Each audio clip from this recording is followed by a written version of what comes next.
Can everybody hear me okay in the back? Great. I apologize, my slides got a little stretched. I'm working off an iPad here, so unstretch them in your mind.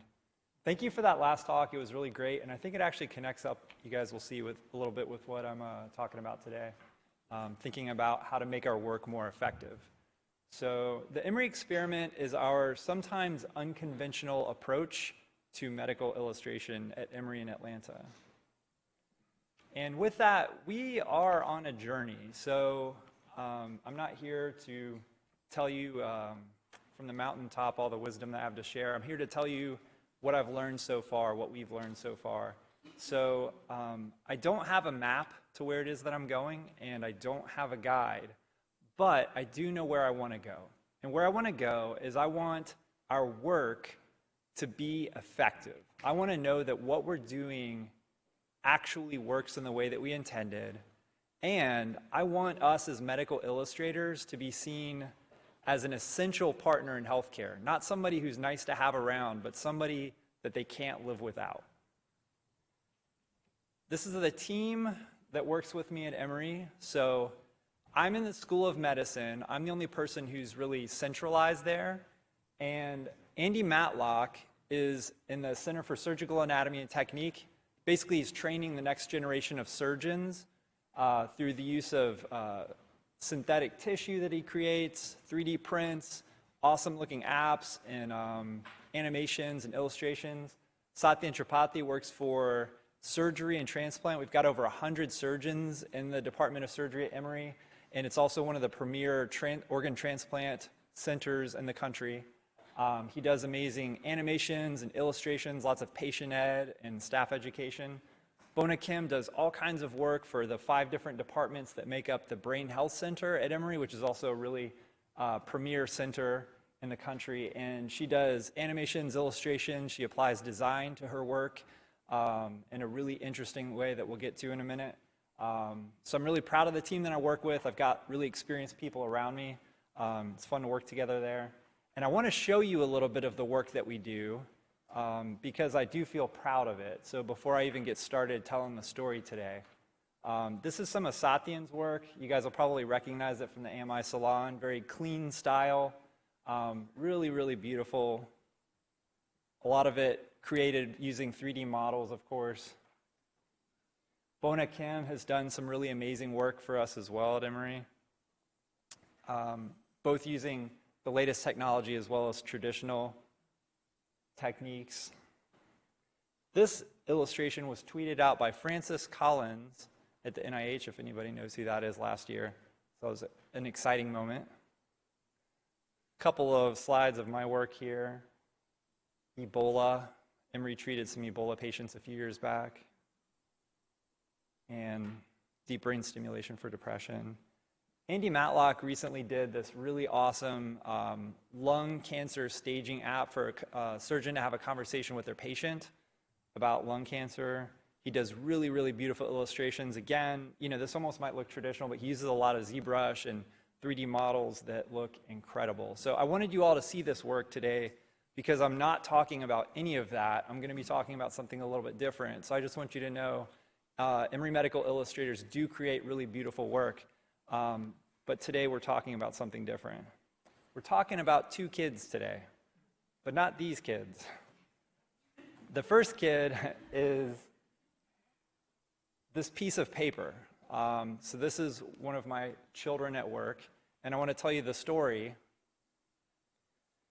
But first, I want us to think a little bit about how we do medical illustration. So I would say that traditionally speaking, a lot of us have done work that is not altogether unlike FedEx Kinko's, where somebody comes in, they've got a job for us to do, we execute it as quickly as we possibly can, get to the finish line, and we're looking for that next job in the queue to try to turn that around. Fortunately, when I started at Emory in 2011, we set up something a little bit different. I actually started working in surgery when I first started working there before the rest of the team was there. And there were over 100 surgeons. There was no way that one person was going to be able to address all the journal articles, PowerPoint presentations that we could be doing. We needed a different approach for prioritizing projects. So we decided early on, let's focus on the big problems that are affecting the entire department that could actually benefit everyone, and let's take those ideas and do something with those. So first thing that we encountered was our colorectal surgical site infection rates were too high at Emory. So higher than national average. They wanted to do something about this. So Dr. Joe Sharma here put together a small team where we were going to try to problem solve this. We didn't know what was causing this. We wanted to figure it out.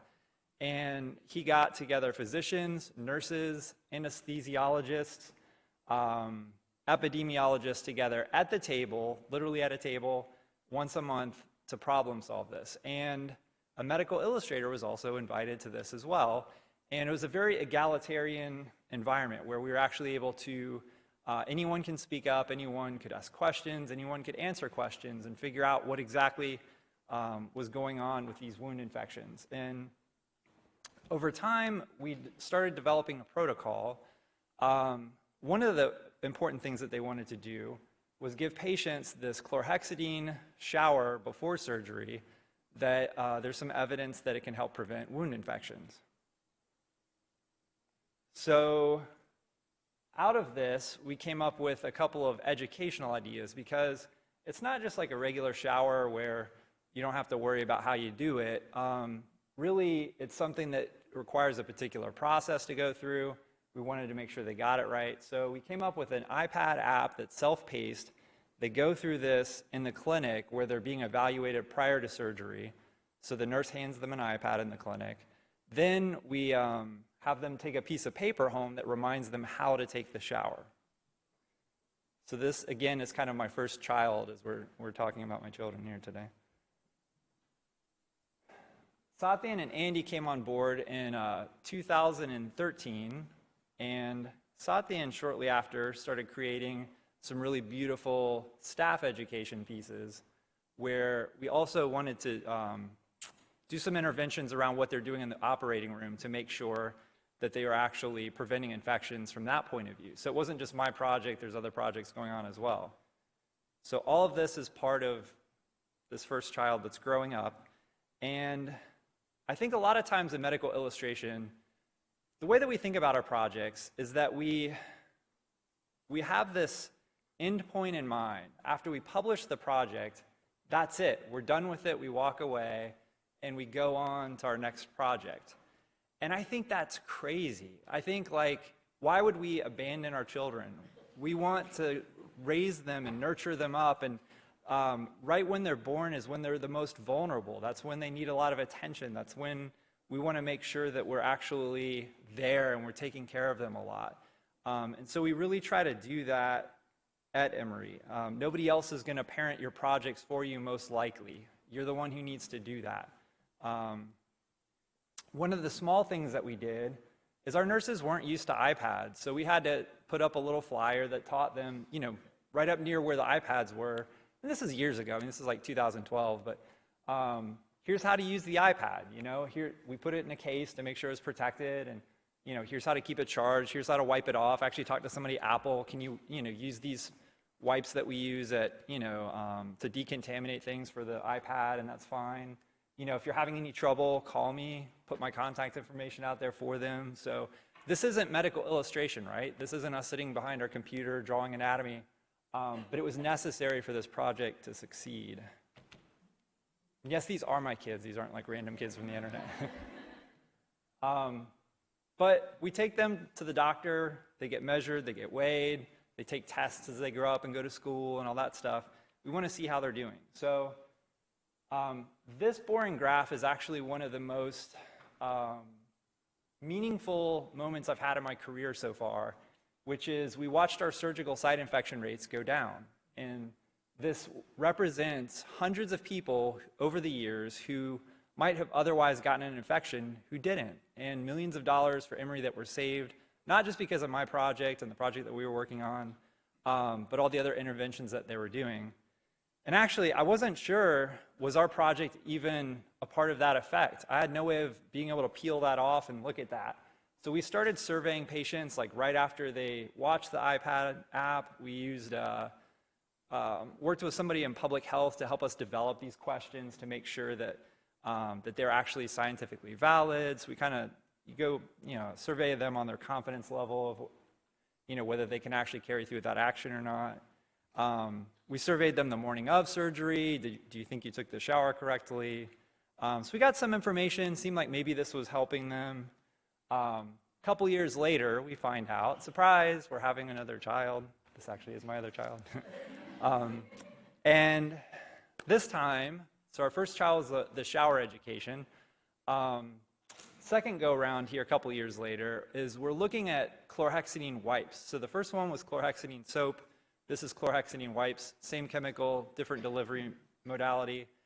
And the thing about this is that you'd think this would be a little bit less complicated, but it was a little bit more complicated. And in fact, there were 3 different versions of this education just in our one location at Emory Hospital. Emory has like multiple satellite locations around Atlanta. These were just coming out of one clinic here, and they're not consistent. Some have illustrations, some don't. The instructions are different. The nurses themselves were confused about what they were supposed to be telling patients, how to wipe down their bodies with these wipes. So, excuse me, you know that, that we actually need to do something about that and reconcile this education and make it better, make it look appealing. But I'd also learned some things in the couple of years since we had done the shower education. As parents, sometimes we learn some things since our firstborn. And we realized, first of all, I'd read in the literature, the purpose, you might know, of patient education is actually behavior change. There's always that specific purpose. You want them to do something different. And the purpose of having them change a health behavior is so that their outcome changes. So you want a different health outcome. So if you're trying to design an intervention to change a health outcome, I would assert that you're engaging in a form of treatment, in a sense. And if education is a form of treatment, perhaps a good analogy for this is a pill. If you think about patient education like giving someone a pill, why would you give someone a placebo? Why would you make something beautiful that isn't effective, that isn't going to hit the target, that isn't going to do what you want it to do? Don't you need to do the work to find out whether or not it's going to work?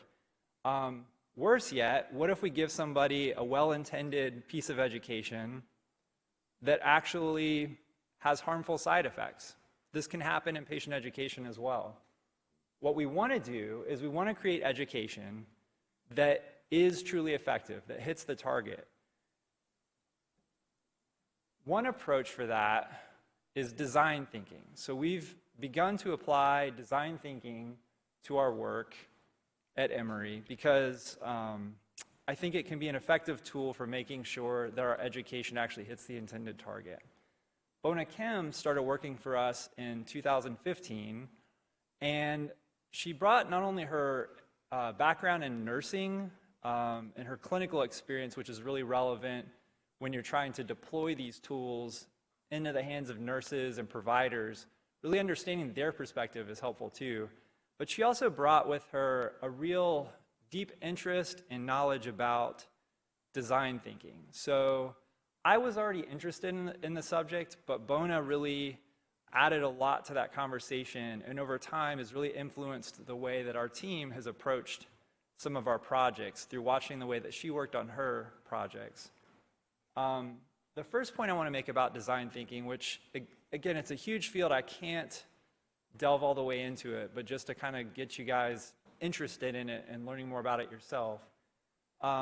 Design thinking is iterative, and what I mean is that traditionally our projects, we did have some iterations involved. You do revisions on projects, right? You work with your subject matter expert and you make changes over time. All those happen behind the scenes, then you deliver it to your audience and you walk away. Design thinking would have you developing prototypes, very rough, crude sketches and models, getting those to your target audience. And this isn't all patient education. I'm talking a lot about that today. all these same principles apply to medical education, to teaching veterinary students, the lay public, surgical residents. But as we're thinking about this audience, you get these things to them quickly while they're still in a very rough form. You get feedback from them, and then you incorporate that feedback into the next design, and you do this over and over again. So this shows you a little bit of an iteration of this wipes education. Funny enough, I actually kind of prefer the illustrations on the left, as I'm sure many of you do as well. Initially, I was just trying to, come up with an illustration that was as simple as possible, where this is where you use the wipes and this is where you don't. But we found out, well, there's 6 wipes in these packages that they're given, and they kind of need to know, what to do. What if they just use one to wipe all the way down? That's not going to work. So we came up with a second one, and I was pretty proud of this one because I felt like, oh, in one view, I'm not showing like the front and back of the figure. It's like we're actually showing just in one view the entire body and where you're supposed to use what wipe. We tested this out. It didn't test well at all, so people were actually confused by it. Some people are very literal thinkers. So funny enough, a very intelligent person thought that number 4 there was meant to just wipe down that one leg and not both legs. I thought I was clear about it. I wasn't. So we came up with a new concept. I'll talk more about in a minute, the last one there. And that tested very well, and everyone understood where they were supposed to use the wipes and where they weren't. I don't like it very much. It's not very appealing or attractive. It's more of a cartoon, and it's a more effective pill. It works better, and so that's what we're going to go with. Iterations also involved having to actually evolve the iPad app into something that was web-based, that allows the provider here to make selections. It looks a little boring here because you're not actually in the app yet, but the provider's making selections here. So Satyan had to kind of redesign everything to make this work because we're rolling this out to other Emory locations. Not all of them have iPads, so we had to be adaptive. Design thinking is also immersive. So at Emory, as medical illustrators, we oftentimes do not stay at our desk. So medical illustration itself is done at the computer oftentimes, but we get away from the computer and we go to the clinic. And this is Bona and I going down to the anesthesia perioperative care, or APC clinic, to work with the nurses there and to work with the patients there, to survey them, to talk with them, to see the physical environment that the education is being given in. So we're going over iterations of this handout. You can actually even see the older versions that we're working with them. But it's really important to immerse yourself in the environment. And the reason why is that, when most of you probably went to art school, and when they're teaching you about drawing, you learn about drawing the subject matter itself, right? There's this, figure drawing, or maybe you're drawing a still life, and you're learning to draw the subject, but you also have to pay attention to the negative space around the subject, right? Our projects have a negative space around them. They have a context in which they exist. So that might be, what else is the patient learning in addition to what we're trying to teach them? Maybe we're giving them shower education, but maybe they're having to learn incentive spirometry as well. Maybe they're having to learn other things that same day in addition to what we're teaching them. What's their environment like? What are their stress levels like? What's the staff workflow like? We found out we had designed something with the iPad app that was too long early on, and we needed to fit it into their clinical workflow. So you really have to pay attention to the negative space around your project. Design thinking is also having a sense of openness. Even though you're trying to design this pill, you're trying to hit a target, if you get so locked on and fixed onto that target, you might miss some things. So we really try to listen in the environments that we go into. We allow the project to lead us. We try to follow it where it goes. And there are times where you think you're solving one problem, and this is honestly something I learned from Bona and her work, but she would oftentimes go in and somebody would ask her, what are you working on? And she's like, I don't know yet. We're trying to figure out what's needed here. We're trying to find what is the problem behind the problem. Maybe somebody didn't ask you to solve, but that you realize is really the root cause of whatever it is that you're dealing with. So this is a real picture. This is not staged. I'm getting some hot feedback from the from the staff here. It was good. They help you to change things, so it's awesome. Design thinking is caring about the evidence. So we want to make sure that we understand that we're making our decisions in an evidence-based way and also producing evidence. One morning we did kind of an impromptu A/B test, and we had this idea on the right that you saw a little bit more finished version of earlier, and we just come up with that concept, and well, how does that work compared to the illustration on one of those 3 handouts that they're already using? Well, let's go test it. So we cut it out real quick, presented it to patients. Some patients got A first, some got B first, and we wanted to see, if we give this to you, open-ended question, how would you wipe yourself down with these wipes based on this illustration? And have them describe it to us. And over time, we saw very clearly that B was testing better than A, so that's what we're going to go with. If B hadn't tested well, we got to come up with a new concept and continue testing. But you base your decisions on evidence when you're using a design thinking approach. At the core of design thinking is empathy. It means like genuinely caring about the people who you're trying to help. And in this case, for us, it's patients. It might be medical students or veterinary students for you. It's not just them, though. You also need to care about the people who are delivering your education as well, doctors, staff members. And you can't just care about them. You've actually got to get in there and learn about their experience by being there with them. So a funny story about shaving. We followed the project into another clinic where they come in the morning of surgery. So it's called POHA at Emory.